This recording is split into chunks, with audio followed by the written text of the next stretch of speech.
From the Global Times, I am Mulan. Welcome to the GT Podcast with Mulan, a one-stop shop for the Global Times take on top China and global news. In today's podcast, will China-US relations thaw soon, as US President Joe Biden suggested? More sincerity is needed from Washington. Despite Western attempts to undermine normal China-Russia trade ties, the two countries have set a high goal for bilateral trade this year. The G7 summit has ended, but its profound decay may be accelerating as it has descended into an anti-China workshop.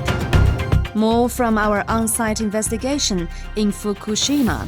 Local fishermen speak out against the Japanese government's plan to dump nuclear-contaminated wastewater into the ocean. Finally, two ancient shipwrecks in South China Sea have marked a new chapter in high-tech deep-sea archaeology. There are growing positive signs for China-US bilateral relations. As US President Joe Biden said recently, frosty ties could thaw very shortly. In the latest sign, China's new ambassador to the U.S., Xie Feng, a former vice foreign minister who is widely known as a specialist in U.S.-related affairs for his vast experiences in the field over the past decades, arrived in New York on Tuesday to assume office. As a representative of the Chinese people, I have come here to safeguard the interests of China, and I take this as my secret responsibility. As an envoy of the Chinese people, I have come here to enhance China-US exchanges and cooperation, and I take this as my important mission, Xie told media.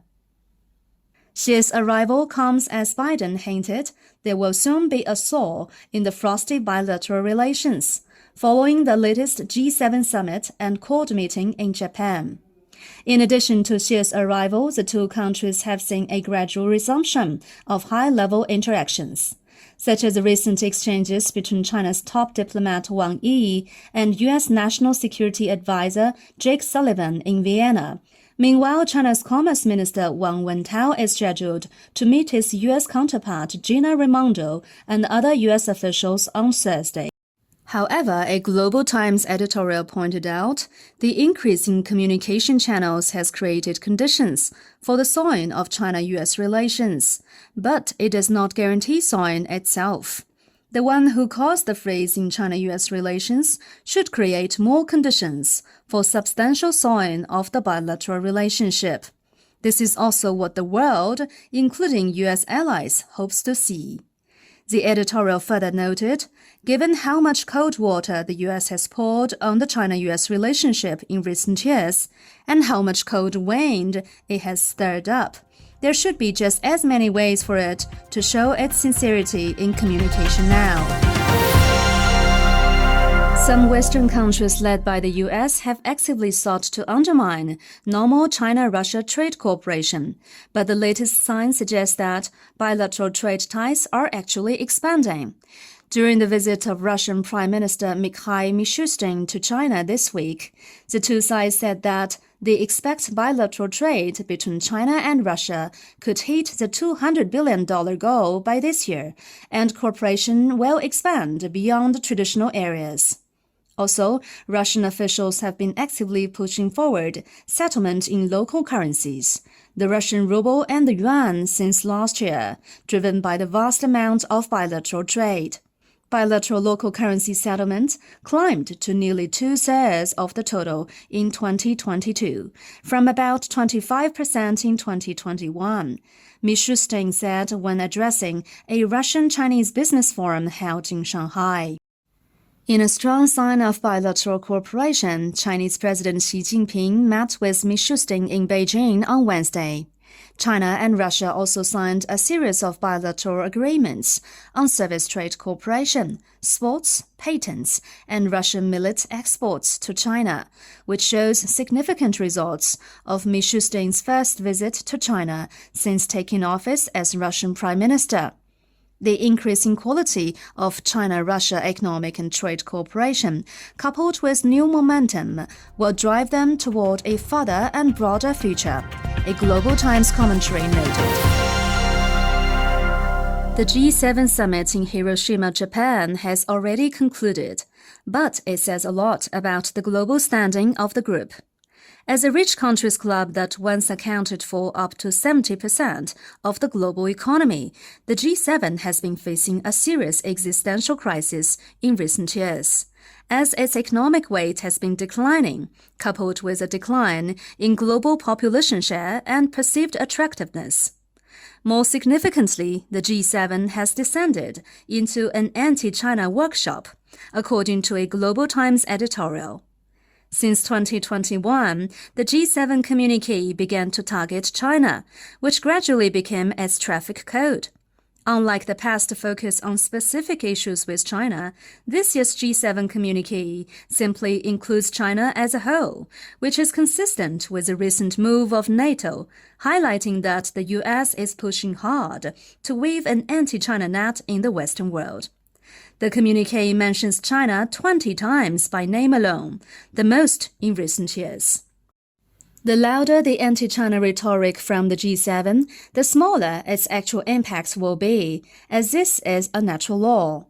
This is because it would mean that G7 serves the strategic interests of the US, rather than the welfare of the international community, making it difficult to receive any assistance, but more difficult to make progress. In another installment of our investigative series on the Japanese government's plan to dump nuclear-contaminated wastewater into the ocean, we tell the story of how Fukushima fishermen speak out for the ocean, as the fish have no voice. In the 12 years since the accident at the Fukushima Daiichi nuclear power plant, the fishing industry in Fukushima has started to recover, thanks to the efforts of local fishermen and other groups. However, the Japanese government and the Tokyo Electric Power Company have gone back on their promises and arbitrarily decided to dump nuclear-contaminated wastewater into the sea.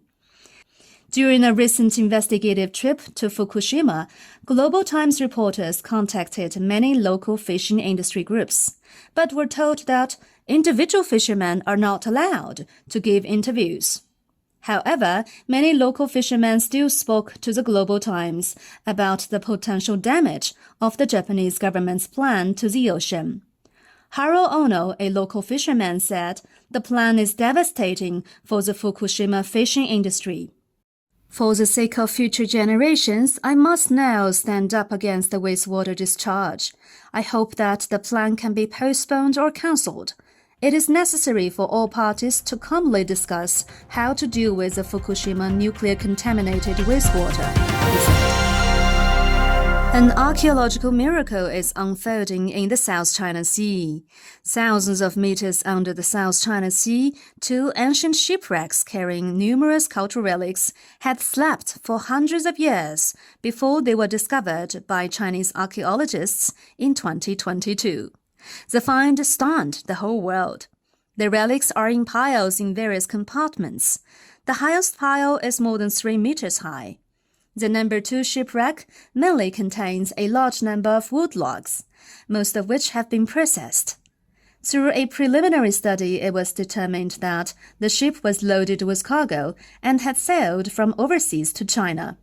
It dates back to the reign of the Hongzhi Emperor of the Ming Dynasty, according to China's National Cultural Heritage Administration, or NCHA. The wrecks are both relatively well preserved, and a large number of relics have been uncovered. Yan Yalin, director of the archaeology department of NCHA, said at a press conference held Sunday in Sanya, South China's Hainan province. The well-preserved relics are of high historical, scientific, and artistic value. It may constitute a world-class deep-sea archaeological discovery, he added. That's all for this edition of the GT Podcast with Mulan.